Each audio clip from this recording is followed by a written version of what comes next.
Boys, I don't even want to start with predictions right now. We'll get to those in a second. I just want to go around the horn and start off talking about this Wolves Warrior series and get your level of excitement out of 10, if that's even the barrier you want to go with. If you go past 10, it's perfectly acceptable. Your level of excitement for Wolves Warriors, round 2 in the NBA Western Conference playoffs. Tony, I'll start with you, then Nolan, then Will, then Joe. Yeah, I think it's a 10. The storylines, you could write a book about everything heading into this game. Rudy Gobert versus Draymond Green is a feud that's been going for seemingly like 5+ years now. And then Jimmy Butler's long awaited return to the Target Center. And then on top of that, it's one of the best basketball players ever, Steph Curry against Anthony Edwards. And it's just great basketball, great storylines. It's everything you could want from a series. And I think it might be one of the most hostile environments in the history of the Target Center. And I can't wait to watch as a sports fan. It'll just be great television. Nolan?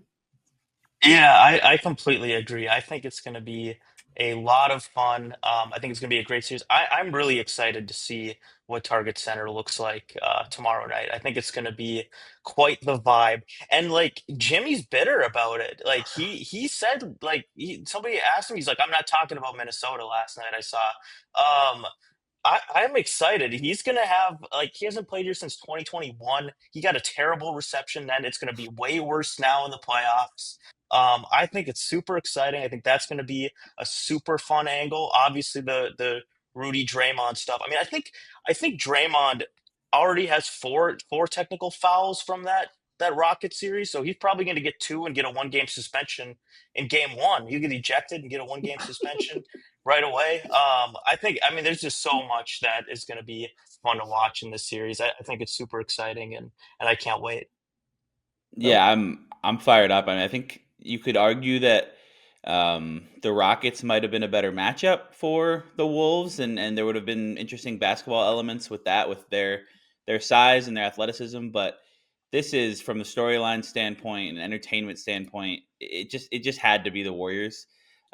We'll see it with Draymond and Rudy if anything happens there. Like Nolan said, Draymond got some technical fouls. He got some flagrants in that series. I don't really know why certain things are techs and certain things are flagrants. Like he smacked Fred VanVleet in the face last night, and it was last night, and it was a tech and not a flagrant. I don't really understand everything there, but he might miss time at some point. He might try to bait Rudy Gobert, who's a little bit of a hothead himself, into doing something dumb. But yeah, this is going to be really, really good. Target Center was rocking for that Lakers series. I mean, there's some real disdain for Luka and what he did to the Wolves last year, and then just it was LeBron and all that. But this is going to be another level of just kind of pure hatred flowing from every section in downtown Minneapolis, with the combination of Jimmy and Draymond, two guys who Wolves fans just really, really do not like. So I am definitely looking forward to seeing what the Wolves have, seeing what the Warriors have after a grind of a 7-game series, and I think this should be really good. Joe? Yeah, I think it's going to be really hard to watch. I think it's going to be really a stomach churning affair. I mean, Steph Curry gets some of those Shea Gilgeous-Alexander type whistles. He's falling all over the place, and he's hitting these and ones. I mean, he's greatness for sure, and you love to watch it, but he gets a lot of easy whistles. Draymond's going to get away with a ton of crap. Jimmy Butler's going to do it too. I got a feeling this is going to be a frustrating series to watch. But yeah, I just think there's way too much heavyweight power from Minnesota that Golden State's going up against. And the Lakers learned the hard way, and I think the national media is finally going to learn the hard way as well when Minnesota rolls in this series. Hard to watch, though. I'm not going to enjoy the soccer-style flopping and nuance that a lot of these Warrior stars bring to the game. Look, we've changed it from soccer-style flopping to Dallas Stars-style flopping at this point in the playoff season. So we're not... as a soccer fan, I'm not taking complete blame for it, but I will take a lot of blame for the flopping in sports, unfortunately. I am excited for this one as well. I'm looking forward to this. This should be an incredible series with storylines galore. It's going to be a closely fought matchup. So let's jump into this. Let's jump into the main premise of this episode of our Bring Me the Sports YouTube videos here. Our predictions. We'll go in reverse order of who had the least or the most correct answer. So Will, you'll start because you had the worst. You had the worst prediction for the first round Nice, series, saying nice. Lakers in 6, and then we'll go Nolan and Tony, It and was then Will, and Lakers then in me. 7 is what I Or Lakers in said. 7. Sorry, I keep Come on, saying come 6, on. but Lakers in 7. Why am I always like right? I don't understand this. What happens? Whoa, whoa, whoa, Why am I whoa, whoa, always whoa, Jonathan whoa. had it right right about on this everything? time. I said Minnesota in 5. I was the most right, so I know I'm not I'll pimp that discounting home other run. people being correct. I'm just saying I'm always right. It's Joe, something Minnesota with me. sports have had a good year, and thus your blind optimism has been rewarded at times. That might be Um, true. That is true. I picked. I will say we've discussed this previously. I picked Lakers in 7 largely because I knew nobody else would, and I didn't like the. I'm usually not a superstitious guy, but it felt wrong if we all picked the Wolves. It turns out I should have just picked them because the Lakers weren't very good and the Wolves handled business. At risk of setting us up for that exact situation, I'm not going to do it again. I'm not going to hedge again. I am coming into this series with more confidence than I came into the last one with. And whether that's scary, dangerous, whatnot, that's just the reality of how I feel after watching the Wolves play over 5 games, after watching a good deal of the Warriors Rockets series as well. I'm going to say Wolves in 6. I want to say Wolves in 5. I'm going to say Wolves in 6.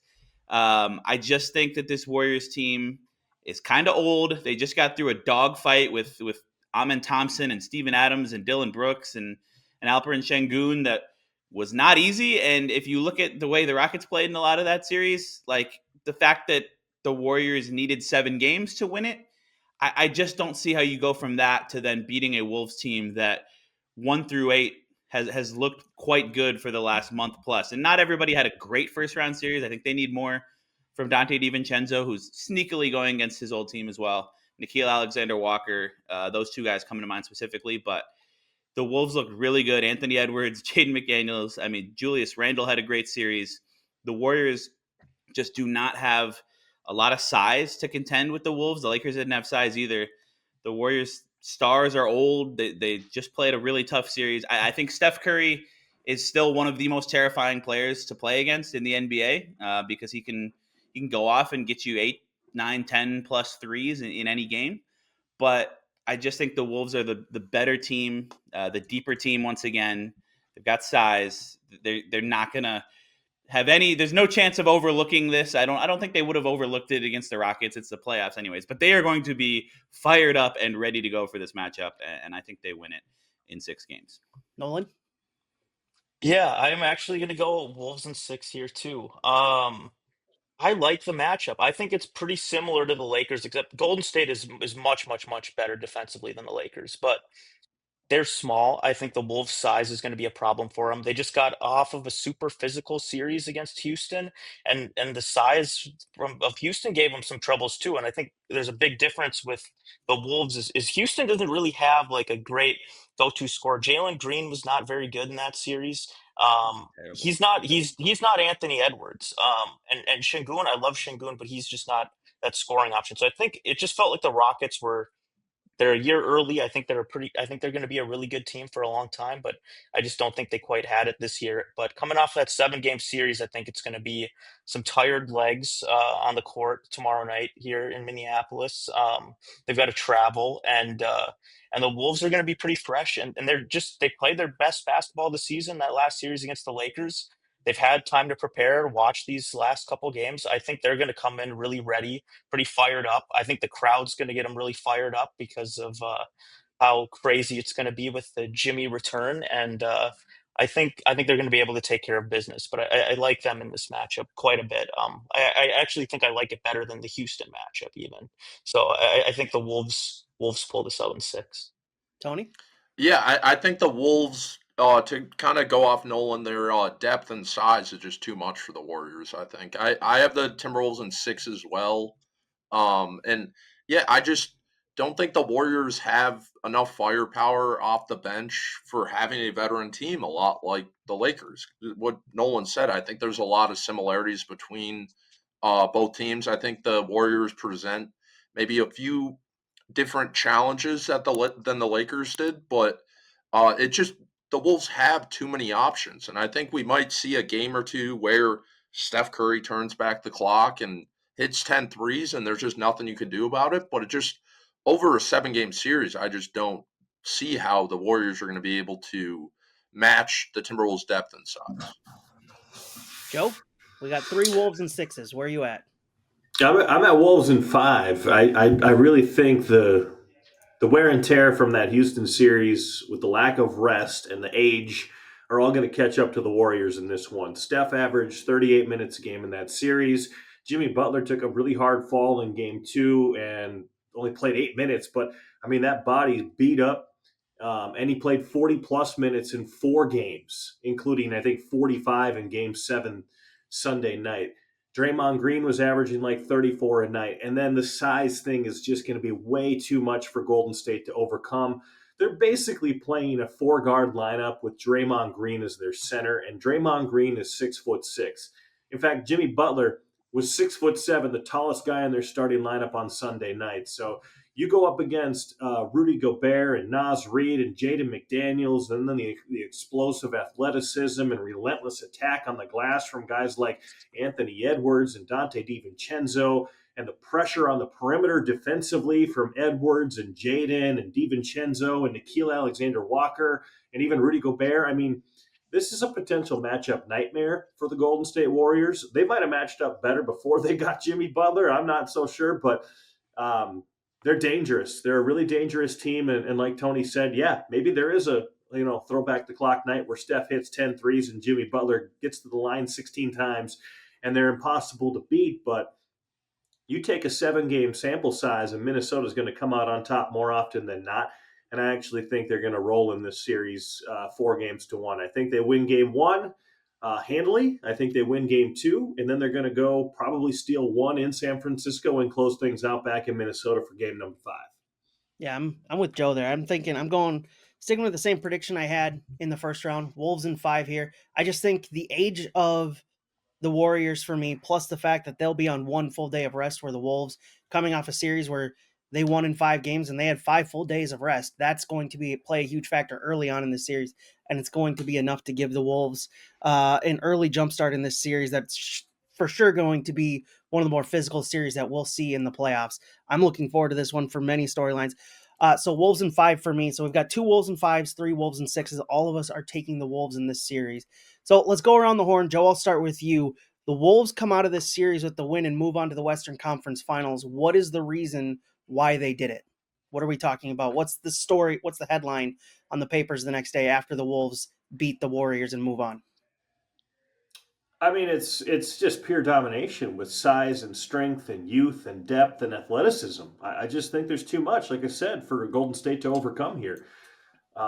Steve Kerr, he's an X factor here. He's maybe the best coach in the NBA, but I think Chris Finch is right up there with him, and Eric Spoelstra and some of these guys. So, I don't think Finch and company are going to get out game planned by any means. And then I just think the youthful nature and depth of this Timberwolves team, plus the experience of having been there last year, isn't going to get in their way like it did at Houston. And then you go to the conference finals where you play Denver or Oklahoma City. Minnesota's got Denver's number. They've beat them like 7-8 times in a row. I can't see Denver taking them down. And Oklahoma City, I still think they're a team that maybe has to take their lumps. They've won 72 games now, I think, including that sweep in the regular season. 72-14. That is no joke. That's actually terrifying. That's one of the best stretches of basketball you'll ever see from regular season to playoffs. But I really think there's some lump taking that has to happen before they can, get to the peak. They're dangerous. They're deep, but I still like Minnesota. But the headlines are going to be that Anthony Edwards is, receiving the torch. And I don't think it's a passing of the torch. I think he's actually taking the torch. Forget this like, hey, Kevin Durant, LeBron James, here's the torch, Anthony. You go get it. Now, come on, finish it. No, he's taking it and embarrassing them along the way because he's putting himself in that element of greats where they stand out above the rest because they don't just fit in. They lead and carve their own path to greatness, and he's doing it with a level of confidence and arrogance that I don't think we've seen in probably since Kobe Bryant. So I'm really enjoying this, and I think that's going to be the big time headline as Steph and company go down in 5 games. Will? Yeah, I think Ant will be the headline as long as he has a pretty good series, which I expect him to have. He doesn't have to. I mean, Lakers, he was really, really good. There was one big scoring night, a couple other solid scoring games, but it was the passing and the decision making and the assist to turnover ratio and the way he handled all the Lakers' defensive coverages. That's got to continue in this game because in this series because the Warriors are really good defensively. Steph and Draymond have seen it all. Jimmy Butler's seen it all. Steve Kerr is a great coach. We'll see. I'm really curious what their rotations look like beyond the obvious guys. I mean, Gary Payton missed Game 7 with an injury. Theoretically, he can help them on the defensive end. The Wolves need to make sure guys like Brandon Pajemski and Buddy Hield, who just went off in Game 7 against the Rockets, don't hit a ton of threes because that can kind of change the outlook a little bit. And then to what extent do they play the bigs? Kevon Looney, Quentin Post, who's more of a stretch big. I don't know. Trace Jackson Davis probably not going to play. But I'm just kind of curious to see what the rotations look like there, what specifically they throw at Edwards. I mean, the defensive matchup. There's going to be a lot of really interesting stuff from a basketball perspective in this series, as well as obviously some of the non-basketball, just kind of feud-based stuff. But I do think Ant will be the headline. Kevin Durant last year, Nikola Jokic last year, LeBron and Luka. If you can get past Steph and to a lesser extent, Jimmy and Draymond as well. That's just at 23 years old. He's got to do it. And to be clear, I don't think it's going to be easy. It's worth noting the Warriors were 3-1 against the Wolves this year. Those games all happening, I think, before the new year. But I think Ant will be the headline if the Wolves are able to get this done because he's going to have to be a big, big part of it if they do get it done. Nolan? Yeah, I think I'd agree that it's going to be Ant that will be the main storyline, but I think it's going to be kind of a different perspective this time around, where the Lakers are the kind of the national media darling, right? So most of the focus coming out of this series has been what went wrong for the Lakers. They don't have a big. JJ Redick didn't do this. JJ Redick didn't do that. Where there's been really very little talk about the Wolves aside from the occasional, oh, Ant's a superstar. But I think going into this series, you're not going to have any coaching excuses because Kerr is a veteran. There's going to be nobody saying, "Oh, first year coach, look what he did wrong." You've got Steph Curry, you've got Jimmy Butler, you've got all these guys. Where I don't think there's any way you can make this storyline about, oh, what did the Warriors do wrong if the Wolves go in there and dominate them in a similar way, or even just beat them in the way they did with the Lakers. So I think there's probably going to be a lot of focus on Ant because it'll be in these playoff runs now, he's taken out Steph, he's taken out LeBron and Luka, taken out Jokic and Murray, Durant and Booker, and so I think that'll be a big storyline part of it too. But I think it'll also be the Wolves are the real deal. This is a team here that maybe was underestimated coming into the playoffs just because it took a while for everything to get working. Tony? Yeah, I think I'll go on the non-basketball side, and I think the feuds are going to be an aspect in the series that, like, is there going to be a big moment where Draymond Green gets in Rudy Gobert's face and there's a big tussle? Do the Wolves let that bother them? Does it bother the Warriors more? Does someone get ejected? Does someone get suspended? There's going to be a lot of emotions. I think it's pretty crazy to expect an ejection, but certainly would not surprise anyone that has followed either one of these teams. So I think a big part of the series is which team handles that better because there are going to be a lot of emotions. And the Timberwolves have shown that I think they can handle that, but we've also seen moments where Rudy Gobert might get ejected. So I think the Timberwolves are going to need to not let that bother them at all. In the last 2 playoffs, this is only the second time they've been favored to win a series, and the other one was against the Mavericks, which they lost. So I think it's handling those expectations now and still playing with that underdog mentality that they're going to need to do. And I have no doubts that they can do that, but they need to show it first. So when we look back at the Wolves Lakers series, we got big performances from Jaden McDaniels and Rudy Gobert on bookends of that series. Who's going to be the underrated player outside of Anthony Edwards, obviously, that's going to be key for the Wolves in this series, Tony? Ooh, that's a good question. I feel like it's the whenever I hear that question, it's always easy to pick like DiVincenzo or Nikhil Alexander Walker because I feel like they always have a game where they just randomly hit like six or seven threes, and so I'm gonna go with Alexander Walker. He kind of was up and down in the last series, but he can play against anyone. He's just so versatile, and he kind of comes out of nowhere every once in a while. So I'm going to say he's going to have a big performance in one of these games that goes a long way. Maybe the Wolves, one of them they steal in San Francisco, like Joe mentioned. Joe, who's the player outside of Anthony Edwards that the Wolves need big performances in this series to get a win over the Warriors? Well, I don't think Ant's going to score at as high of a volume in this series simply because of Gary Payton II. Gary Payton is a terrific defender, and he's given Ant some problems in the past. And if he's healthy and he's monitoring Ant from game 1 to game 7, however far this thing goes, I think that puts a lot of pressure on Julius Randle, Naz Reid, so many other guys. That's the thing though about this Wolves team. It's like we've talked about this. If Ant gets shut down one night, there's so many other guys that can step up. And Julius Randle had his series against the Lakers. He's hot right now. I mean, he's been hot since he came back from his injury, his groin strain. So I mean, this guy has been rolling for a couple of months, and I think he's the guy who's going to step up again in this series if Gary Payton Jr. makes life hard on Anthony Edwards, which I do think will happen to a certain degree. He's a great defender. He plays physical, and he can hang with Ant on that end of the floor to the best of anyone's abilities in that kind of situation. So I think Julius steps up. If Jimmy Butler's on Julius, though, think about that. Jimmy Butler's an all-world defender, too. He can make life really hard.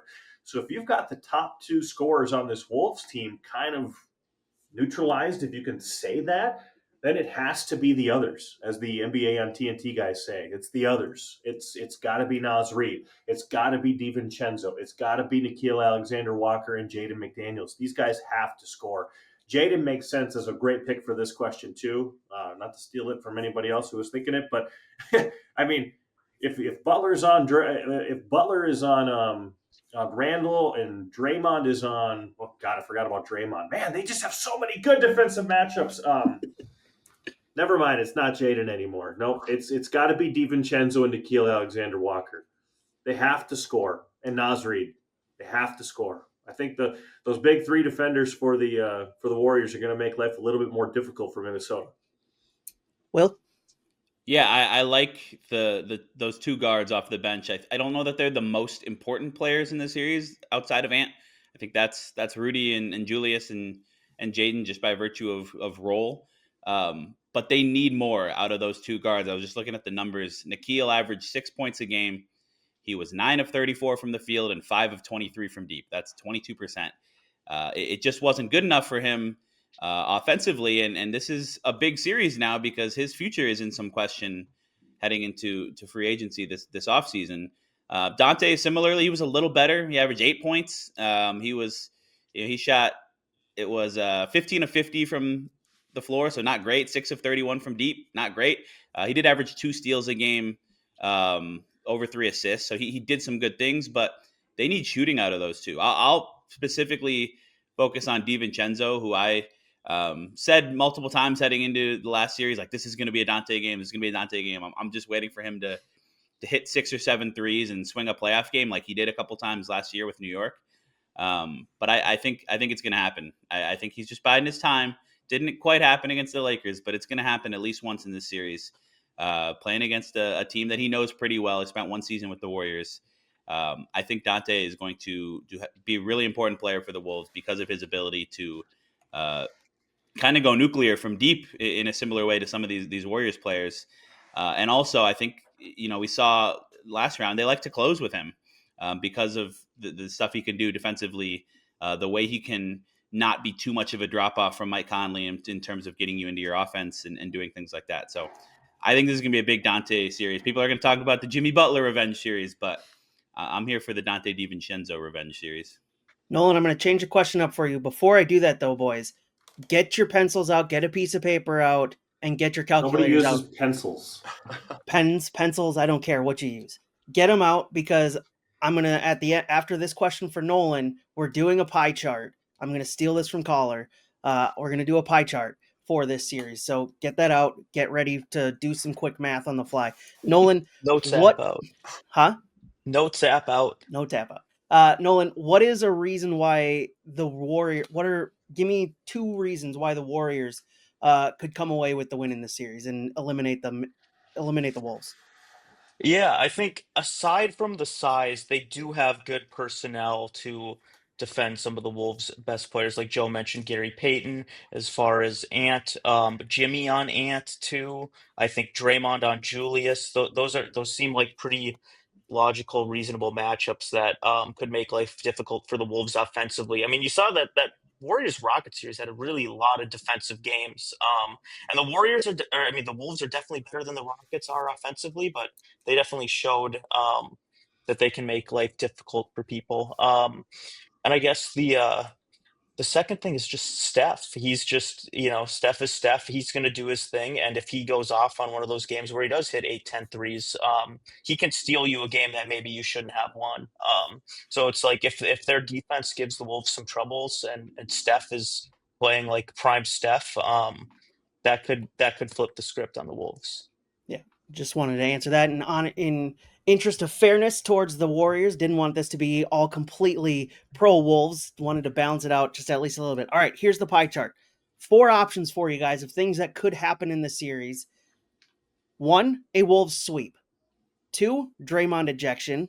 3, Jimmy finds a reason to not play at Target Center for one of these games. Or 4, Steph hits 10 plus threes in a game. So we'll go around the horn. You can all do some quick math if you need to. Well, these don't seem like mutually exclusive things. No. Okay. We'll just maybe Isn't instead the of pie pie chart, do a chart ranking. like? Yeah, wouldn't a Yeah, pie yeah. chart be like this Do is rankings. what are the likelihood? Yeah, let's do rankings then. Okay, we're doing like Most most likely to least least likely. likely. Yeah. Okay. All Again, right. that was something I just threw together on the fly. Can you run through the 4 one more All time? right, your 4 Okay, I options. can do it first. A Wolves I'm sweep. ready. Draymond ejection, Jimmy finds a way not to play at Target Center, or Steph hits 10 plus threes in a game. Joe, you're ready? I've got it, yeah. All right, let's go. The most likely is Steph hitting 10 threes in a game. Okay. I would say I don't know if it's highly likely, but that's pretty likely. I mean, this guy is Jesus basketball.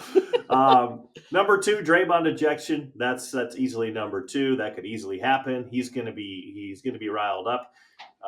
Rudy's gonna elbow him in the face a few times. It's gonna be fun.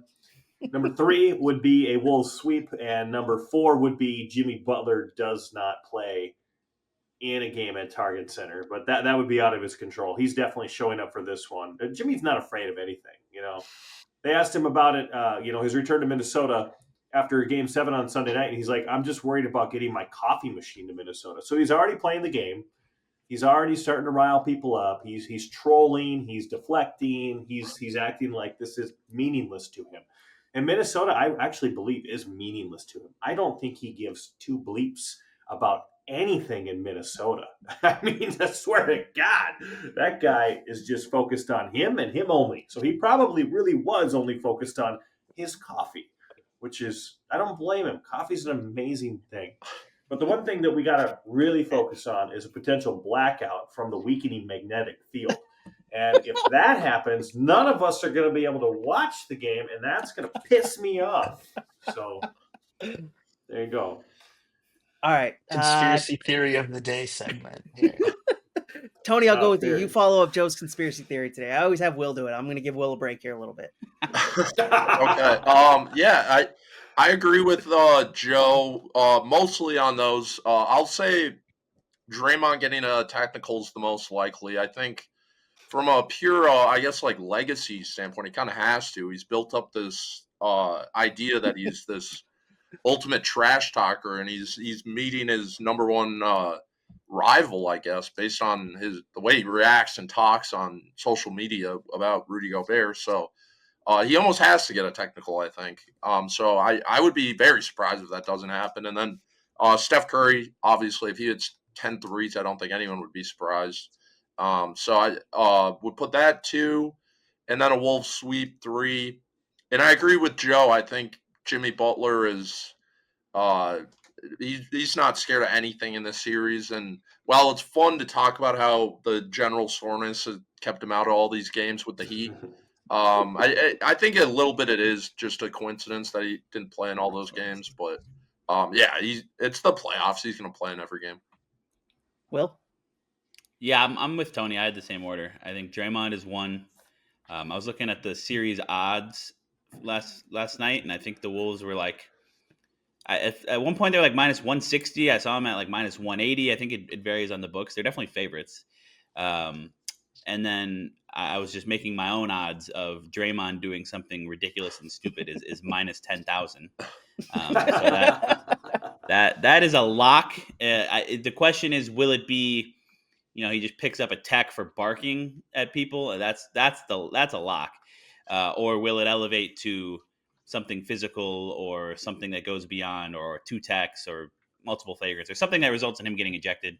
I think it's number 1 of all the 4 options you gave. I think that's quite possible.